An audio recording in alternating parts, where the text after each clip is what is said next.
অবশ্যমেব ভোক্তব্যং কৃতাং কর্ম শুভাশুভম, অর্থাৎ মানুষকে অবশ্যই তার করা শুভ বা অশুভ কর্মের ফল ভোগ করতেই হবে। কিন্তু এই জানোয়ারের বাচ্চাগুলো আদৌ কি কোনো শাস্তি পাবে এ জীবনে? তাদের এই ধরনের দুষ্কর্মের ফল তারা কি আদৌ ভোগ করবে? এই পশুগুলো শ্রী রামচন্দ্রের ছবির উপর জুতো পেটা করছে। এদের প্রধানমন্ত্রী তারেক জিয়া কি নাকে সরষের তেল দিয়ে ঘুমাচ্ছে? আসলে পেঁয়াজের গোড়া সব এক জায়গায়। আমি আজকে আপনাদের প্রমাণ দিয়ে দিয়ে দেখাবো বাংলাদেশের এই রামের মূর্তি ভেঙে দেওয়ার চক্রান্ত কেন এবং কারা করছে। আসলে এর মূলে রয়েছে এদের মানসিকতার প্রবলেম। এদের কাছে মন্দির মূর্তি কিসের জন্য জানেন? শুধুমাত্র ভাঙার জন্য। দেখুন একবার।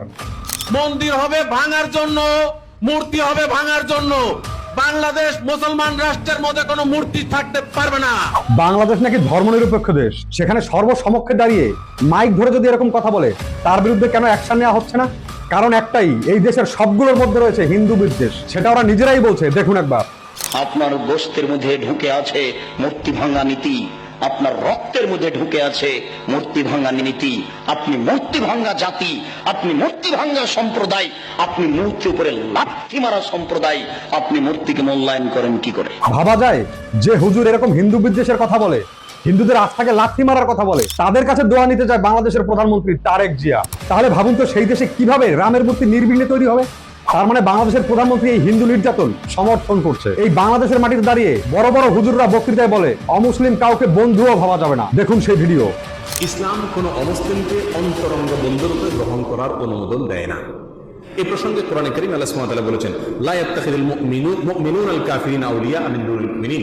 কোন মুমিন কোন কাফিরকে, মুমিনদেরকে বাদ দিয়ে কোন কাফিরকে বন্ধুরূপে গ্রহণ যেন না করে, গ্রহণ করতে পারবে না। এরকম চিন্তা ভাবনা যে কমিউনিটির মাথায় থাকে তারা কতটা হিংস্র হতে পারে একবার ভেবে দেখবেন। এদের মধ্যে দয়া, মায়া, মমতার কোনো স্থান নেই। এরা মনে করে অমুসলিম মানেই শত্রু, আর তার জন্যই বাংলাদেশে প্রতিনিয়ত হিন্দু হত্যা হচ্ছে, মন্দির মূর্তি ভেঙে দেওয়া হচ্ছে এবং জ্বালিয়ে পুড়িয়ে দেওয়া হচ্ছে।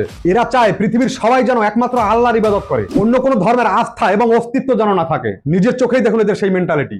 একটা লাঠি আনতারো, লাঠি এগুলো ভেঙে ফেলবো, একমাত্র আল্লাহ তাআলার ইবাদত করবো, কোন শিরকের ইবাদত করবো না।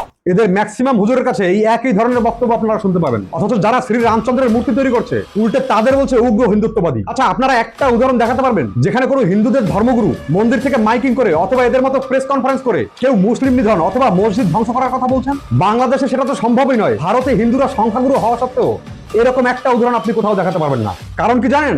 আমাদের শ্রীমদ ভগবত গীতায় পরিষ্কার করে বলা আছে, যে যথা মাং প্রপদন্তে তাংস্তথৈবৎ ভজম্যহম। মানে ভগবান শ্রীকৃষ্ণ বলছেন, মানুষ আমাকে যে যে রূপে গ্রহণ করে আমি তাকে সেই রূপেই অনুগ্রহ করি। এবার ভাবুন, যে কমিউনিটি আকাশ, বাতাস, জল, পাহাড়, পর্বত, মানুষ, পশু সবকিছুর মধ্যে ভগবান দেখতে পায়, তারা উগ্র নাকি যারা বলে আল্লাহকে যারা না মানে তাদের কোনো অস্তিত্ব রাখবো না? মনে রাখবেন, ধর্মের নামে হিংসা, ঘৃণা এবং অন্য ধর্মের বিশ্বাসকে অপমান করা কখনো সভ্য সমাজের পরিচয় হতে পারে না। যে দেশে সংখ্যালঘু মানুষের অধিকার এবং মন্দির মসজিদ যাই হোক না কেন নিরাপদ থাকে না, সেখানে প্রকৃত ধর্ম নিরপেক্ষতার দাবি স্বৈরাচারিতার মুখোশ। এই ভিডিওর মাধ্যমে যদি আপনাকে এতটুকু সত্যের সন্ধান দিতে পারি তাহলে আমার চ্যানেলটাকে অবশ্যই সাবস্ক্রাইব করবেন দয়া করে। জয় ভারত, জয় শ্রীরাম।